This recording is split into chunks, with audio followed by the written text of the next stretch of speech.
and welcome back to the Calm and Connected podcast. I'm your host, Janine Halloran, and on today's episode, I get to talk with Wendy Snyder. She is a positive parenting educator, a family life coach, and an advocate. She founded Fresh Start Family so that she could spread the positive parenting message across the world, and she's created a lot of online parenting courses and has an online membership program to help support families. She and I had a fantastic talk all about helping to support our strong-willed kids and some different ways that we can do that. So I hope that you enjoy our conversation. I'm so excited. Wendy, welcome to the show. Janine, thank you so much for having me. I'm so excited to chat today. I am so thrilled that we are connecting. And, we've gotten a chance to know each other a little bit, but I want to just have you introduce yourself to my audience. If you don't mind, just what do you do and how did you get where you are right now? I would love to. I'll try to make it quick because sometimes it seems like, oh my gosh, it's a long story. But so I'm a positive parenting educator and family life coach, and the founder of a company called Fresh Start Family, where we have educational programs and coaching and mentorship for families all over the world now. It's really exciting. But we kind of combine the parenting education and curriculum and with the life coaching side of things. And I stumbled upon this work. Really, I had no idea when I was younger that I would ever become a parenting coach. I mean, what in the world?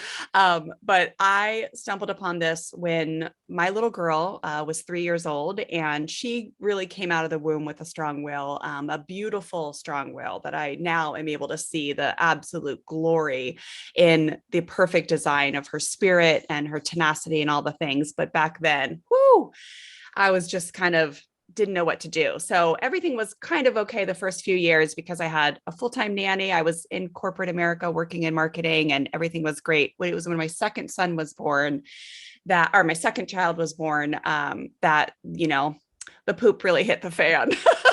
Because I decided I was going to stay home with the babies, and it was going to be this amazing, lovely, just we lived 2 miles from the beach. We were going to be at the beach. The kids were going to nap for 3 hours every day. The house was going to be clean. I was going to exercise and just love life. And I became miserable really, really fast. Stella and I were fighting nonstop. She was in timeouts 50 times a day. I had her at every doctor office under the sun thinking, what is wrong with her? There's got to be something wrong with her.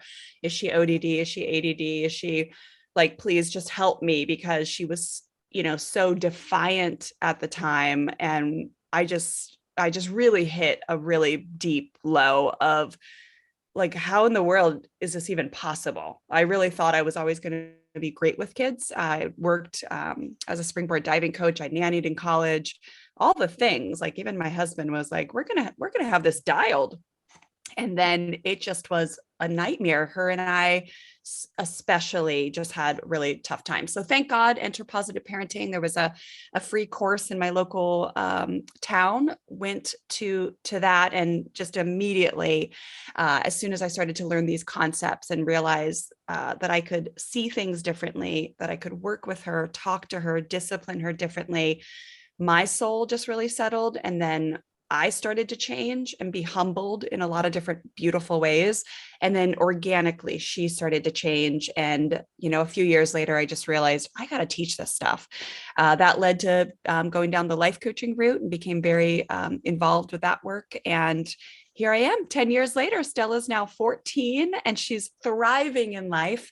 Our relationship is rock solid, even though, she's a normal teen. I know you get that, Janine. But it's just, I just can't imagine what life would have been like for my little, I like to call power kids or strong-willed kids, Cactus Kids. I think we might talk about that today, but I just cannot imagine how different life would be if I wouldn't have stumbled upon this work. And so, I just am honored to be here today to tell that story. Oh my gosh. It's so funny. Like, I hear your story and I totally hear myself in that as well. When my son, so our kids, we figured this out before we started recording. Our kids are the same ages and we have a boy and a girl. So my girl is 14, my boy is 11. And when I had my son, I stayed home for the year. I was working as a school counselor and I decided I'm going to stay home for a year. It's going to be phenomenal. Everybody's going to nap. It's going to be lovely. I'm going to work out. I'm going to do all the things, right? I'm going to bake. I'm going to have like snacks or whatever. And sometimes that happened and sometimes it didn't. Sometimes days were bad and days were hard. And to understand, like, even somebody who works with kids, like, you can have hard days as a parent and you need to, like, you have to think differently about it. And I love that you were like, I need to find something. I need to look, and like, this isn't working for me. So let me look around and try and find something that really speaks to me, that like feels good to my soul and feels good to like my little one's soul. So it doesn't feel like you're gonna like break them. You don't want to break them. You know what I mean? You want that power.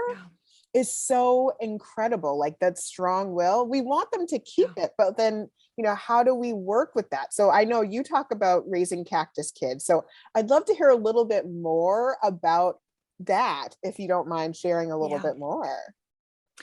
Yes. Well, I have my little nail stickers on today that have my cactuses. I love this little nail sticker company and I love this design because it has all these cacti on it. But I live in Southern California, been here for about 25 years now. And of course we have succulents and cacti everywhere. So this term just kind of came to me a few years ago. I was like, that's interesting. Cacti are kind of like strong-willed kids, in my opinion. First off, I love working with strong-willed kids and the families of strong-willed kids because, you know, after you experience such radical transformation and growth and you're able to assist, like you're able to see the growth that happens when you work with another human being in a different way. Like it just feels so good to help other people change the way they do it, right? And get the same type of experience. So the reason why I say Cactus Kids is because strong-willed kids have a tendency to come across as really pokey. You know, if you're not careful, if you don't know, if you're not armed with a full toolkit on how to work with them, there's a good chance you may end your day feeling like your limbs are literally bleeding and you've literally gotten hurt, you've gotten offended, you've had your nervous system wrecked, like all the things. But once you learn about cacti and you learn that in order to transplant, say, a cactus, I have one right on my desk right now, but in order to transplant this cacti or this cactus, I can't just pick it up with my hands. This cactus would not like that. He's probably designed in a way to shoot his things at me to protect itself, right? Like it wouldn't work. So, you know, obviously I know now that I have to have the proper gloves. You have to have proper soil for cacti because they're not going to thrive in like a very moisture, like they don't need a lot of water, which is another reason why they're similar to strong-willed kids, because strong-willed kids are obviously so strong. They have such resilience, right? Like they're so determined. When they have a vision, they see it through, right? Like they have confidence standing outside the box, right? Like when they're young, we view that, like a lot of times society is like, we view them as disobedient, disrespectful, against the grain, like defiant, all these terms that are very kind of negative.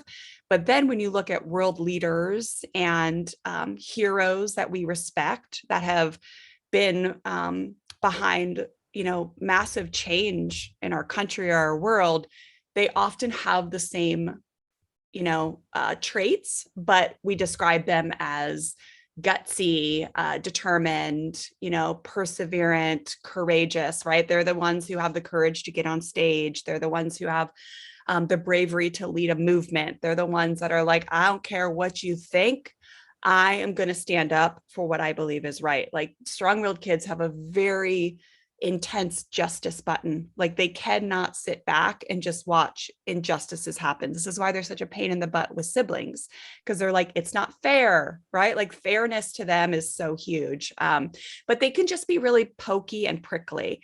But the thing about Cactus Kids is that the world needs cacti.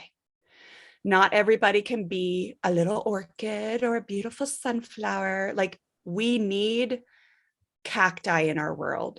They serve a beautiful purpose. They are part of of our ecosystem. And when we see them and view them and treat them with respect and dignity and teach them to maximize their skill sets, their God-given personality traits, then the world is a better place. We have more peace and joy, and they respond differently. They cooperate more when you work with them in a way that kind of feeds into their natural design. And there's lots of different ways you can do that. Yes, absolutely. And that's the thing. I always say, if you are, I see families and they have maybe like a very strong-willed child. Like, you don't want to get rid of that. You don't want to squash that. That's how we have great businesses. That's how we have movements. That's how we have amazing leaders, because they're determined and they're gonna do it. So we want to make, it's just like, you got to get through in some way. So what do you see happening for families that isn't really working for those kids who are like the Cactus Kids? What do you notice that, what are the sort of strategies that parents try that don't really work for these kids? Well, there's kind of two things, right? So number one is I think it's even more intense for the families who have a strong-willed kid, because culture does send you that message a lot of times. Not everybody, thank God. I mean, like, that's why it's like, I love meeting people like you, Janine. It's just, we were chatting before, and it just lights me up to meet new, amazing light spreaders of the world, that we're getting the message out there that you don't have to do it like culture, necessarily tells you. But, there's, in my faith circle, it breaks my heart. There's so much like just, about, you need to break that child's will. You need to make sure you show them who's boss. You need to, make sure that they're obedient, like all these type of things. Or you're a bad parent. You're not X, Y, and Z, right? In social circles, just traditionally, right? That's usually the message that's given. So that can be confusing, and that, especially for strong-willed kids, does not work. So even if you're able to, say, break a child's will with fear and force, intimidation and overpowering, there's often an uprising later in their life. And there's also an immense amount of shame that they just like, it gets permeated into their cells, that then comes out later and has very detrimental effects on their lives and the lives of others around them that they love or in relationship with. And then, so that's kind of one part of it. And the other big part of it, and I just experience this so much, is these kids hate to be told what to do. So if you're coming from a place of like, and I really thought this, I thought, if you give this kid an inch, she'll take a mile. Like, she doesn't need any more power. Like, this kid needs to be put in her place. Right? Like, and especially if you have any strong-willedness about you. So I always joke that the apple doesn't fall far from the tree, which I hated when someone said that to me when she was 3.5. I was like, no, I don't think you understand. She's crazy. I'm not. And they were like, it was my neighbor, who's still my neighbor, is a preschool teacher to this day still.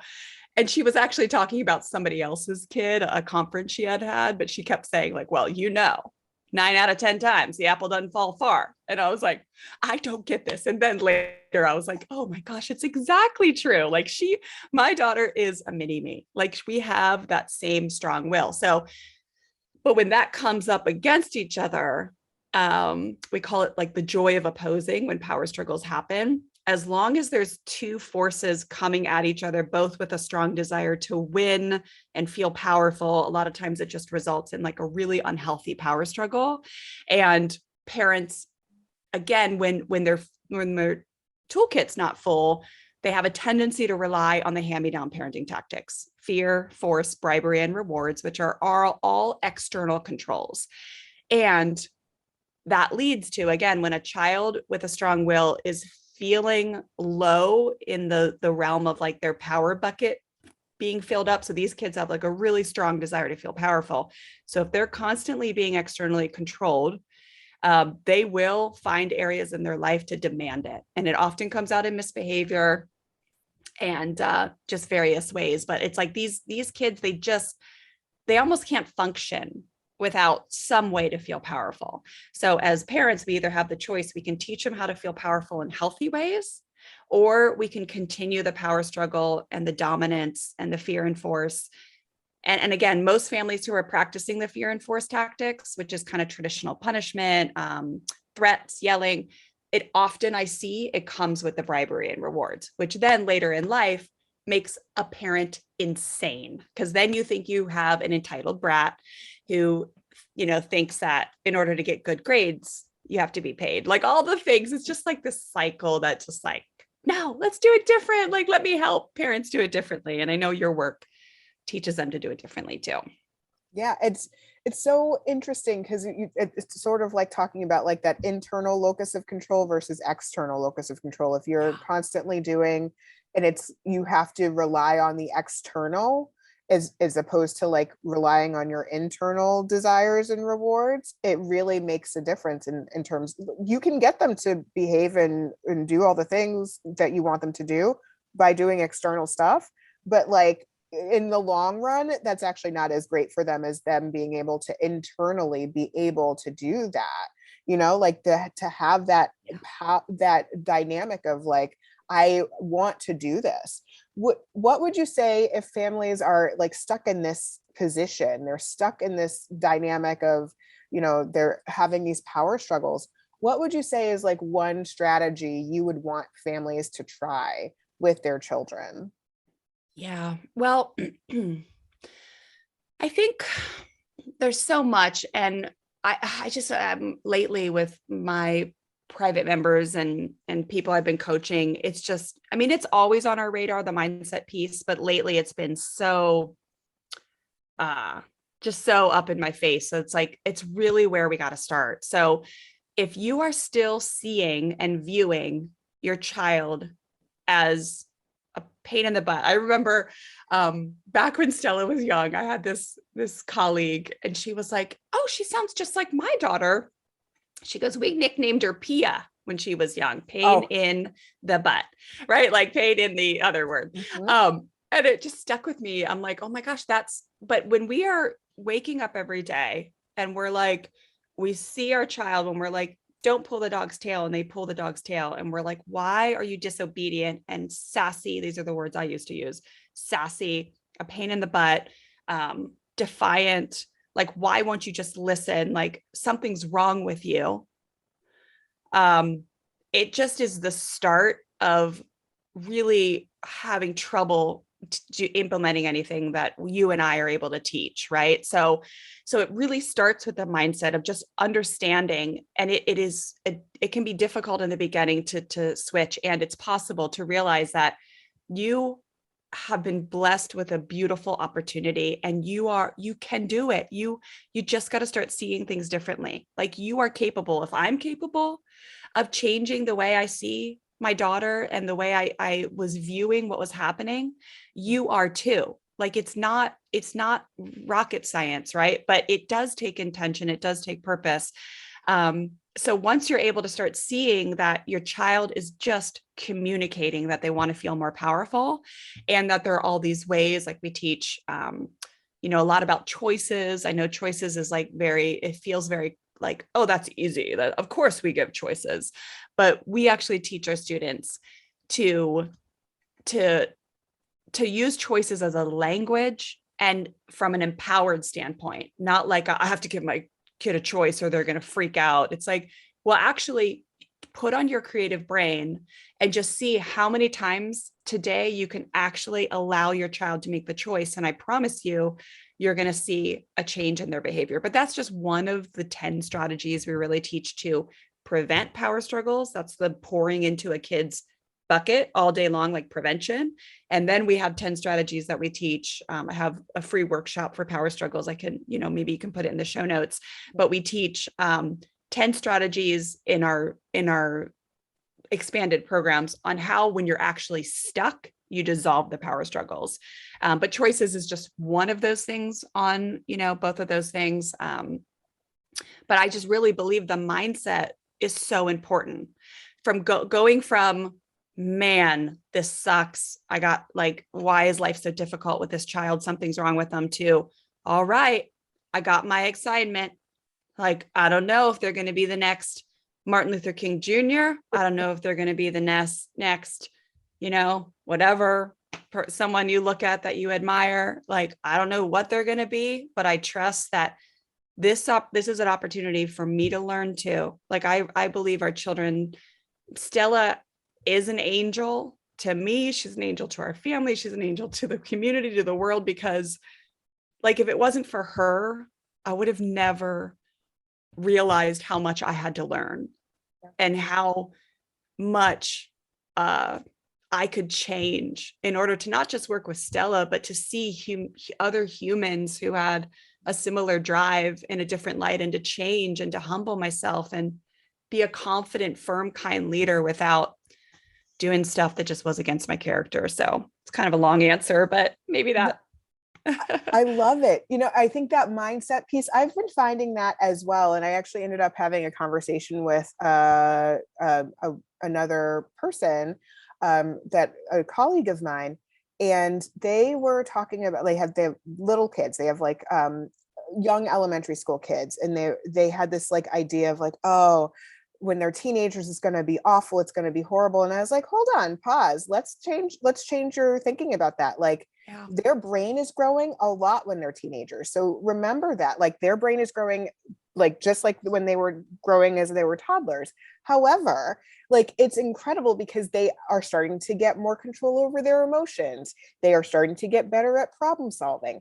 And having teenagers can be delightful, actually. Like, I enjoy my conversations with my teenager and my teenager. They're hilarious. And he's like, oh my gosh, you totally made me shift because I've been dreading teenagehood. And I'm like, don't dread it. Like, you think about what you were like and the thoughts that you had, but like, think about the ways that you can connect. Think about the ways that you can fill their bucket. And I think that's so powerful. I'm absolutely going to make sure that we link to your resources and our show notes, because I just want people to make sure, like, if you are having a strong-willed child and you are struggling, this is a place where you might want to start to try and get some different ideas about things you can do, because it's really exhausting. It's exhausting for parents. Yep, it is. It's a lot of work. And then on top of that, if you've got the mindset that's bringing you down, it just is like, you have to work double time to like have the concepts be able to be implemented and worked. Right. But it's so true about teenagers. It's like, I think we forget, right? Like, everything you just laid out, Janine, is so funny. I was thinking, like, how nice if they wipe their own butts when they're teenagers, right? Like, we like, no longer do you have to wipe their butt. They're able to actually walk away most times, even if they roll their eyes or something. They're no longer just smacking their brother. Like, you know, like they do. There's so much that changes that is lovely. Like, they're able to go to bed at 10 o'clock without having like a full meltdown in the morning because they didn't get 12 hours of sleep, like all these things. And it takes intention to see it different, right? Because you and I know there are many times in the day that you're like, oh, like, whew, okay, how am I going to see this in a healthy, like, how am I going to approach this differently? That like, whew, okay. You know, like, there's just a lot of resetting, and it becomes a practice, but it does start with the mindset, whether you're talking about strong-willed kids or, and then on top of all of it, Janine, is just the relationship, right? Like, as far as the concept, like, if you can just commit in your mind to making your parenthood journey, right, which we all know is not just 18 years, it's a lifetime, about connection over correction and relationship over, you know, successful, like, whatever. It's just really that at the end of the day is way more effective than any tool. It's like, how am I going to just provide a safe place for my little person to be a human and to know that mistakes are opportunities to learn, that I am with them, that there's unconditional love here, that I'm never going to give up on them. I'm going to listen as much as I can. I'm going to make mistakes, and we're in this together. Like, that's the overarching tone that helps us get results with all the stuff that we teach.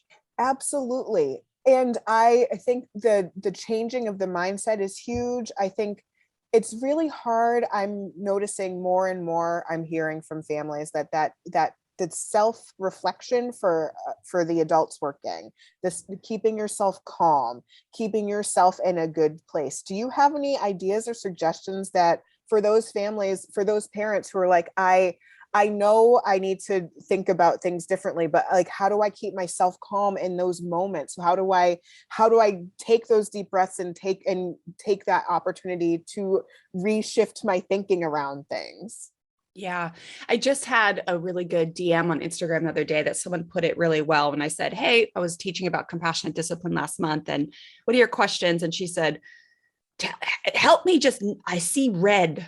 Every time I see red and I flip out. Help me not to see red. Right. And that kind of reminds me of your question a little bit. And really, this is just about paving the new neural pathways in our brains, right? Like a lot of us grew up, not all of us, but a lot of us grew up in homes that had a lot of reactivity being modeled to us, right? So if there was anger, if there was hurt, if there was scared, like those three, especially, there was a lot of reactivity. If there was mistakes that were made or misbehavior or buttons being pushed, immediately there was often a scary situation that happened. So our brains got trained to really fear, like pop it, like that amygdala, like comes really fast because we had years and years and years of that paving that neural pathway. And then also witnessing that that's how you get someone to listen to you. That's how you get someone to behave, is you intimidate them, you scare them, you overpower them, you flex, you make sure they know who's boss. Like that stuff doesn't just go away overnight. And so there's a few things. It's like self-compassion is a freaking practice, dude. I mean, it's been 10 years. And I was telling my students the other day, I feel like this is the year that I'm like, dang, I think I've really upped my game, and no longer, like, I don't even engage in the beat up anymore. When I make a mistake or slam a door or yell, because I still do those, I don't yell anymore. It took me 8 years to stop yelling, but I still slam a door every once in a while. And I laugh at myself now. I'm like, look at that. That's so interesting that I'm still slamming doors. That neural pathway is just not totally paved yet. So it takes courage to like look at the situations where you flip out or you see red or you react, and just realize, oh, that's just like, if you're walking in a trail or you're in a national park, say Yosemite or something, and you're like, where should we go? It's like, it's easiest to go down the path that's paved, right? The weeds are cleared away. It's going to take more effort and intention to go down the path that's new, that you've never seen, that you don't like. How in the world do you actually walk away from a child that says, I hate you? Like, I'm sorry, excuse me, what? Like, how is that actually, and how is that strong, right? Like your brain is going to fight it. You're going to be like, that's permissive, that's weak, that's letting them win. Like your brain is just going to be firing, right? And I think it just takes knowing that when you start a new learning journey, it's just, you're going to feel like a beginner, right? You're going to feel like a total novice, and you're not going to have the answers. And it just takes courage and bravery to know that the more you practice, like we teach pause buttons or heart connectors, you put your hand on your heart, you take a deep breath, or you walk away. For me, who's someone who's very kinesthetic, for me, it really often includes literally stepping, walking, filling up my water, going in the backyard, doing something like jogging or cleaning. For me is a great way for me to actually process emotions. Like if I'm just sitting and breathing, it's a little bit harder, but if I'm walking and breathing, because a lot of times it's your body just needs 90 seconds to process those like really strong surges where you're tempted to grab a wrist or slam a door or whatever. So those are just some thoughts on it, but it's just, the compassion piece is so huge. It takes a while in my experience. Like I said, it took me 8 years to stop yelling. And it's taken a decade for me to stop beating myself up. And really the science has shown, right? Brene Brown is such an incredible educator in this space, that when you beat yourself up and you have shame about what you've done, it does not work to help you make a different choice tomorrow when your kid pulls the dog's tail. Like it just doesn't work. You have to get to a place where you're like, no wonder I yell. No wonder I swatted him. Like I've been shown that for 18 years. I've been doing that. Like it makes sense. And I want to learn a different way. I hear Janine speak. I hear Wendy speak. I see what they're teaching and I want to learn that. And it's going to take time. So tonight I'm going to lay my head on my pillow at night and I'm going to be inspired by myself that I'm showing up and that I'm remaining curious. And even if I yell tomorrow or swat a hand, I'm going to keep showing up. So that's kind of what comes to mind. Yeah, it sounds really interesting because the way you're talking about it, it's like you're using an attitude of curiosity, not Yeah. of shame, not of embarrassment, but more just, that's really interesting. I wonder why that happened. I wonder if we could change it later, the next time. And I think that can be so powerful. I love Brene Brown's work, her work around shame and vulnerability, and just when you hear her speak, she talks about the things that she does that feel shameful to her. And, it's so real. It's not like, oh, I'm the shame expert and I'm going to come up here and tell you like why you're wrong. I'm like, no, Yeah. I'm here too. I'm with you. I'm human. It's a challenge. And I love that. Oh my gosh, I could continue to talk to you forever, but I want to ask you, because you were just talking about some of the strategies you use. You sound like you're like a movement kind of coping style lady, just like me. What are some other strategies? What are the things that you do to help yourself calm down, relax, take a break, have fun? What do you do? It is a constant work in progress to keep myself in a neutral, calm space because I think I just, maybe I'm highly sensitive or maybe I have a lot of emotions and I have it's like I said, it's been a journey for me to learn to respond versus react and just take care of me. Yeah. And it's funny. Yes. Because this whole month at my Instagram and a lot of my podcast, the Fresh Start Family Show, I've been talking about this self-care component and how much it is related to the amount we can have self-control and self-regulation in our life, the ability to be patient and empathetic with our children, to be able to remain curious, right? Is if we don't feel good, if we are tired, if we have brain fog, if we don't feel healthy in our bodies, it just ups the degree of difficulty to be able to do those things. So for me personally, this year for me has been all about finding joy in whatever I'm doing and not feeling guilty about it. I'll just throw out a lot that I've started doing. Like I found some fun products that I'm just loving, like a new collagen line that I'm like, oh my gosh, this is healing my knees. I have tons of sports injuries and my knees are actually healing. I found a new exercise class that's kettlebell strength training. I've wanted to do strength training for years. And my neighbor who I know actually has come to some of my courses and done my life coaching weekend course. She's an incredible trainer and it's 4 minutes away. And I've been doing those classes 4 times a week. And I'm like I have a vision that in a year I'll be doing pull-ups on a pull-up bar. There's like 60-year-old women that come to this class. They put chains on their body and then they do pull-ups. And I just sit there and watch and I'm like, wow. But that is lighting me up for that hour when I'm in that class. And I'm practicing my push-ups or my pull-ups or doing this kettlebell training. Like I'm just thinking about that.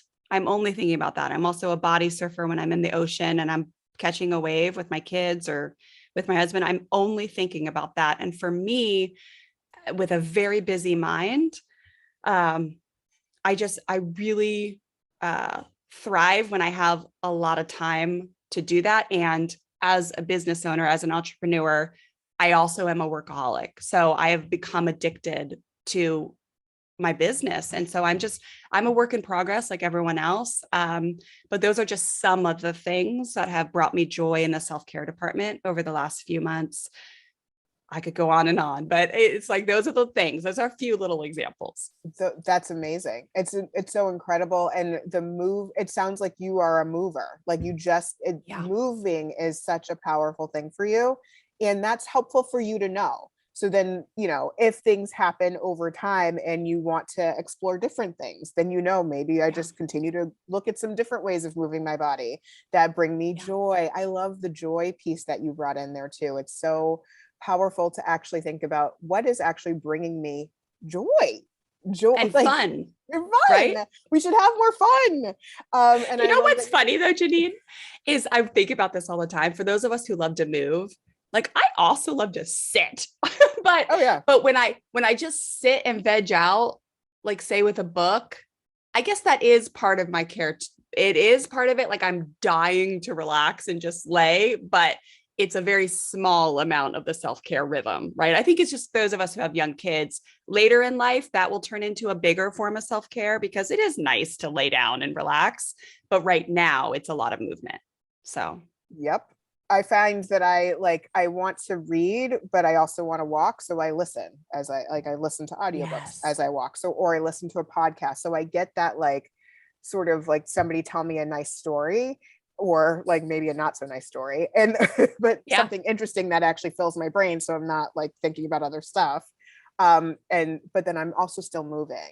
So it's like, I get both at the same time. Cause I love reading, but I just can't find, I can't sit for super long. And I think part of it is like, I don't have the time, but also my body wants to move. If I have the moment, my body's like, can we please move? I would really like to do that.